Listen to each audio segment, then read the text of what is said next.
Anakin, it turns out, was absolutely right, and the Acolyte show is showing us exactly why the Jedi are the ones who are evil. Episode 7 of The Acolyte shows us another flashback to the same time period as we saw in episode 2 of The Acolyte, where we see Osha and May as children and how they come to be and the fact that they're created by the Force and what have you. But what's really evident in this particular episode is that it's the Jedi who are the ones that actually end up, spoiler alert, causing all of the havoc, setting fire to the temple of these witches, capturing the children, killing everybody in their wake. It's not entirely their fault, but they're definitely responsible. And this goes way back to when Anakin says that from his perspective, the Jedi are evil. And I can certainly see why in this episode. When Anakin says it in episode 3, the movie, it's basically because of the fact that he sees them as being sort of interfering in other people's affairs, they're meddling in things that they shouldn't be, they're controlling people, they're controlling him, they're not giving him the power that he knows he deserves. He's kind of basically just being manipulated by Palpatine into thinking this.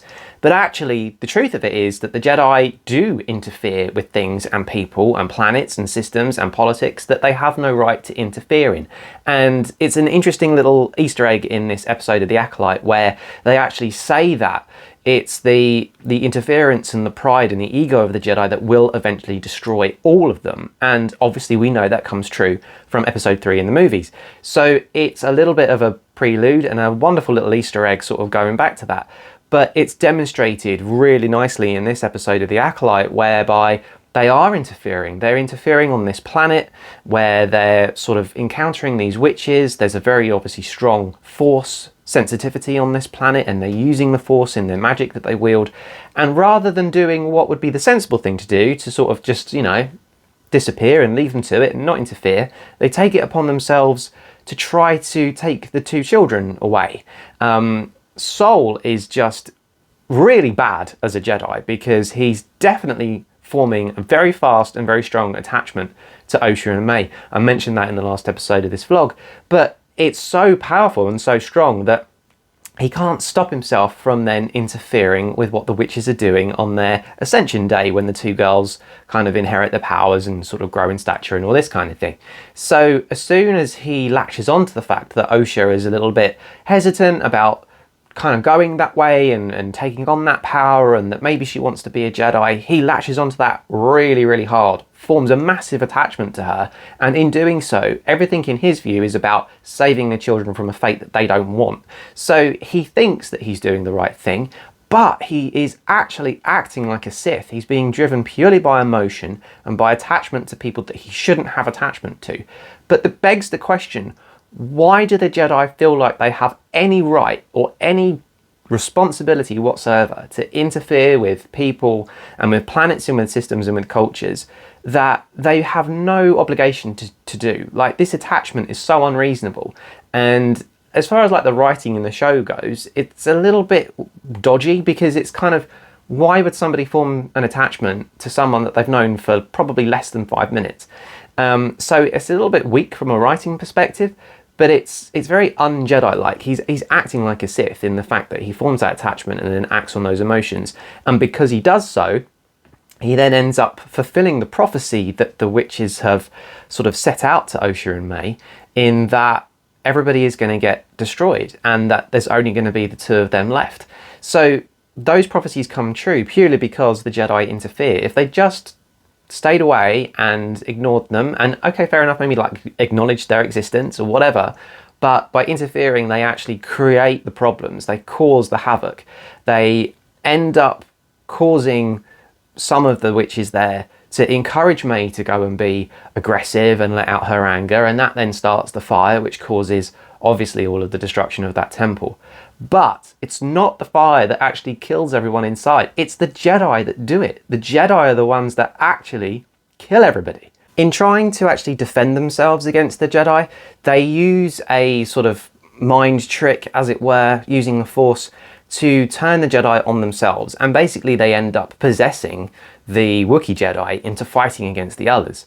And the only way to sort of stop that from happening is that Indara ends up trying to use her own mind abilities to kind of reclaim the Wookiee back from, not the dead, but, you know, getting his mind back in place. But in doing that, she kills all of them mentally through the Force. So it's really shocking when you see it, that actually it's not the fire that is killing everybody. It's not May that is doing it by accident. It's actually the Jedi who wipe everybody out.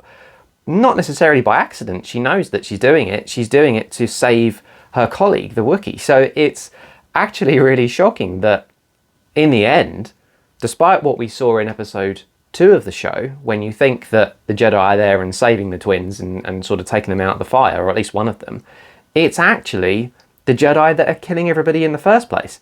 So really shocking, and definitely not what Jedi should be doing. So it then goes on a little bit further from that when you see the scene of Osha and May basically on these two sort of like stairways, and Sol can only save one of them, and he lets May fall and actually chooses Osha over her, something that we didn't see in the second episode. So he actually makes that choice. And the reason why he's so ridden with guilt now in the kind of present time of the show is that he's dealing with the consequences of this. He knows that he would have been responsible for May's death had she have actually died. And he knows that it was him interfering that caused Indara to actually then go and kill all of the people that were living on that planet as well. So the weight of that responsibility is obviously on his shoulders. Now, I thought that his backstory was going to turn out to be somewhat more Sith related. I thought that he was going to have something to do with Khmer and the fact that he had turned to the dark side. But in actual fact, his backstory is one of pure sort of tragedy and loss. And it's not just him, it's also Indara. When they actually get back to the ship and start heading back to Coruscant, they actually report back to the Jedi Council saying that May had killed everybody in the fire. So they're actually covering it up. They're covering up this great lie. So are they evil? Are the Jedi actually evil? Well, yes, they are. Certainly these ones are. They're not just going around slaughtering an entire community to save one girl who they shouldn't be interfering with in the first place, but they then also cover it up and it becomes a secret. So now we finally know what that backstory is and what Sol has been hiding. It's kind of predictable. We knew probably that it was going to relate back to that time. There was obviously more going on than what we saw, and we've kind of been getting that assumption throughout the last few episodes. But now we've actually seen it, and certainly the Jedi are not painted in a very good light here. They are responsible for so much, and it's well beyond doubt really that in this show I think they're the true villain, really. The other thing that we find out is that the community that's living on this planet that they go to is created by the Force. It's not just that the twin girls are actually created of the Force, and that their midichlorian count is ridiculously high and kind of artificially made, which is obviously done by the witches in the community that are there, but they're all created by the Force essentially because the planet should be lifeless. There's a really good Easter egg to the hyperspace disaster, which, if you're familiar with the High Republic novels, is basically what the first couple of books are all about. The hyperspace disaster is what the kind of main driving force in the story is for those first couple of books. And it's a massive disaster that affects the entire galaxy. There's a problem with hyperspace, and it's causing obviously a lot of problems, and there's people trying to manipulate it and cause endless destruction and conflict, and it is a massive disaster that ends up with, you know, just entire planets being decimated because of this problem with hyperspace. It's being manipulated by the bad guys. So this reference to it in this show is really good because we don't, other than aesthetics, we don't get a lot of references back to the actual High Republic novels, which are set quite a way back before the show, other than the fact that you've got Venestra in the show with her lightsaber whip, which is a callback to the High Republic books, and the fact that they're wearing sort of High Republic garb, if you like, and their robes are certainly High Republic era. But they don't talk about it very much. They don't sort of reference any other characters or events until now, when you just get this one little reference to the hyperspace disaster. But I really appreciated that. Having read the novels and really liked them, I certainly picked up on and enjoyed that little reference there to those books. Overall, I would say that episode 7 does set up the finale next week kind of well. It's again backstory, it's going back in time again, so we're still left with this weird indecisive moment from the episode before where Osha is trying on the helmet of Khmer, and the argument is whether or not she's going to turn to the dark side. So we've only really got one episode left to find out whether that will happen or not. We've only got one episode left to find out whether Sol ever does go back to the Jedi Temple on Coruscant with May and kind of confesses all and reveals that the Sith exist. I hope that that doesn't happen so that we keep it within canon, but we shall see. And we obviously have only got one episode left for there to be a final confrontation between that Sith with Kimir and presumably with Sol or whoever it may be. The one thing at the moment that's bugging me is the fact that we don't have backstory for Kimir. Like, we've got one episode left to kind of find out, why did he turn to the dark side? Was he originally a Jedi? Who was it betrayed him? Why does he have a massive great big scar on his back? You know, there's so much backstory for him that we've not yet seen, and only got one episode left in which to see it and wrap up the show and deal with Sol and deal with Osha and deal with May and try to cover up the fact that we're pretending like the Sith didn't exist by episode 1 of the movies. So there's a lot still to be done, so I'm hoping that the final episode is obviously going to be really good. This particular episode, though, it was quite good. I'm not usually a fan of flashback scenes. Personally, I don't enjoy that. I feel like flashbacks are a little bit of a filler kind of episode when they could just tell you through narrative what had happened previously. They don't need to waste an entire episode showing you backstory. I hate that. It drives me nuts.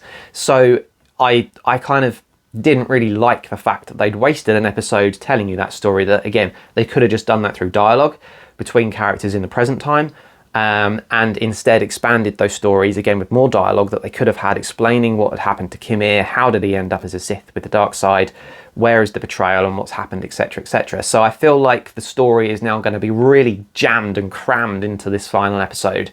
So I don't know how long it's going to be, but it feels as though the ending's going to end up being really rushed.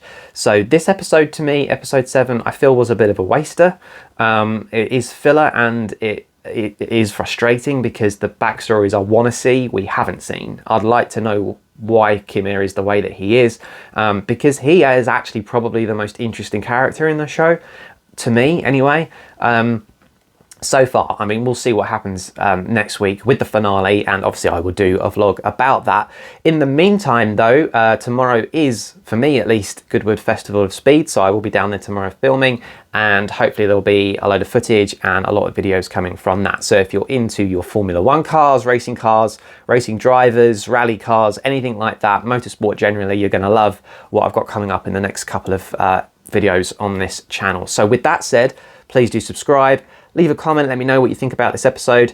Are you excited for the finale next week and what you think is going to happen? Please give the video a like if you can, and even give the video a super thanks if you really want to as well. And with that said, and on that terrible disappointment, it is time to end, and I'll see you guys real soon.